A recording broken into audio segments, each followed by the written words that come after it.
If you stop and think about it, virtually every professional musician who has ever lived, they all have one thing in common, and that is they are professional noisemakers. What do they do for a living? They make noise. They make noise that people want to hear. In fact, people want to hear it so much they're willing to pay to hear their noise. So how do they make money? Well, people will come to a concert and listen to them make their noise because, well, it's very appealing noise. They like to hear that noise. Somehow it communicates with them on a deeper level.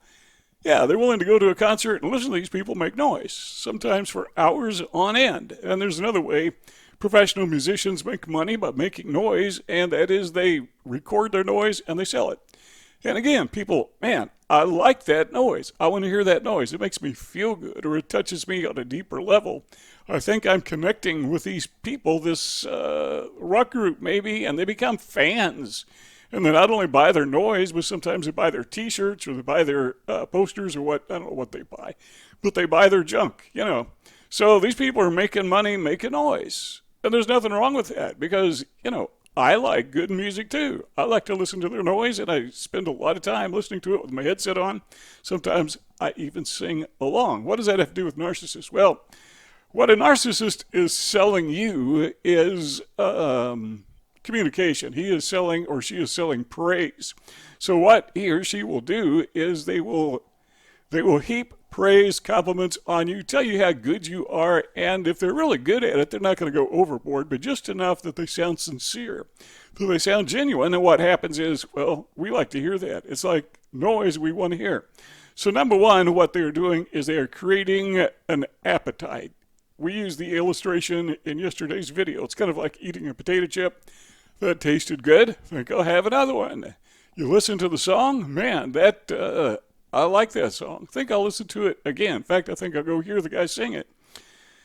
The narcissist, well, he praises you, he heaps praise on you, and sometimes it's very tacit or it's very subtle so that it's not too obvious, but what you're thinking to yourself is, this guy gets me. This guy understands me. This woman, I think we're communicating on a really deep level, even though it's totally fake. So the narcissist is luring you into his or her trap by convincing you that you two guys, you're just kind of hitting it off, right? So you're communicating on this deeper level, and you want to be around that more. You want more potato chips. You want to hear the song more. You want to be around this person more. And what happens then is you begin trusting the person more, and the next thing you know, you are indeed ensnared in their trap. Number two, you notice as they are luring you into their trap, and you're being convinced this is somebody who is this is kind of like a soulmate or a really good friend. This is somebody that we have chemistry with. But you might notice that they really need reflection from you. What they are looking for is they're looking for affirmation. So they want you to like them back, and that affirms to them that their trickery is actually working. So how do you know someone is just not being friendly? Just, you know, some people actually are good friends. Some people, you do have a romantic relationship, and as the fairy tale goes, you live happily ever after.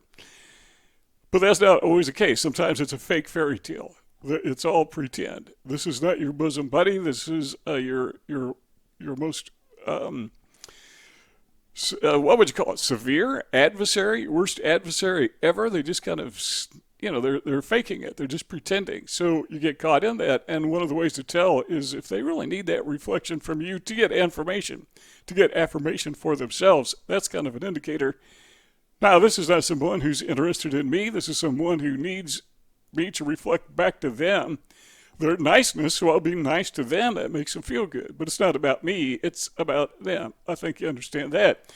Number three is they reflect, but they don't really connect. And you got to be careful because sometimes narcissists are so good at doing this love bombing, this grooming. They're so good at it that if we're not careful, we're going to actually believe it.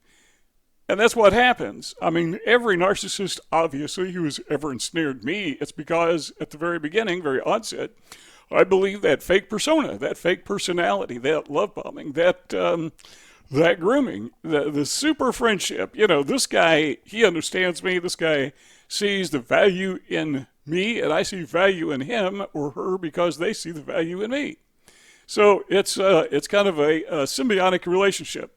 So we're hitting it off, we're getting along just fine, but even though you're hitting it off, somehow it's just not connecting.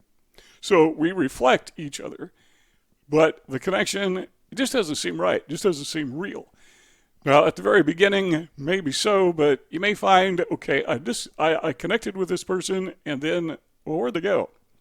They just kind of disappeared for a week or two, or maybe for a few months. I thought they were interested in me. I thought we were buddies. Maybe it's a love relationship. Man, I thought we had something going here. Now, poof, they're gone. Then they come back. And so it's kind of intermittent. So what we thought was a connection, you were connected, but they were not connected. You were convinced this was your buddy, but he's not connecting back. So that indicates that his connection was not genuine, was not sincere. It was totally, absolutely, positively fake, and they are using you. So what we're saying is, if there is a genuine connection, typically it is not intermittent. It typically will be consistent. It just doesn't stop. So then we discover that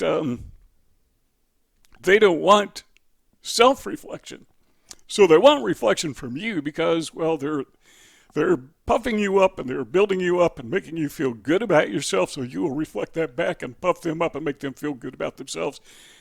Well, why? Well, sometimes it's because they don't reflect themselves well to themselves. So that inner sense of who they are, they don't like that person. So they're kind of faking it, and by getting reflection from you, where you try to make them feel good because they're making you feel good, well, it works for them. It makes them feel good. Why do they need that? Because, well, they don't feel good about themselves. So they're using you at the very onset to get that supply of boosting their ego. And you may not even realize it until, that intermittent thing starts to kick in, and that is one of the early signs that you are, in fact, dealing with a narcissist. Well, then there's another thing we got to watch out for, and that is what I call conditional friendship.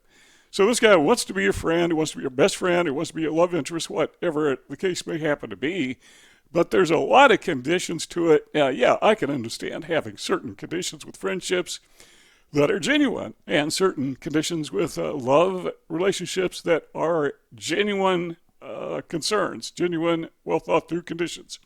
So, I do expect someone to love me back if it's a love relationship. I do expect someone to be honest with me, but the problem with a narcissist is they have trouble being honest. In fact, everything about them is dishonest. As I like to say, they don't just lie, their life is a lie. So if you're finding in those early stages, that early grooming stage, that their friendship is extremely conditional, and that it's superficial. I mean, it's there for a while, and then it's gone. They're in, they're out.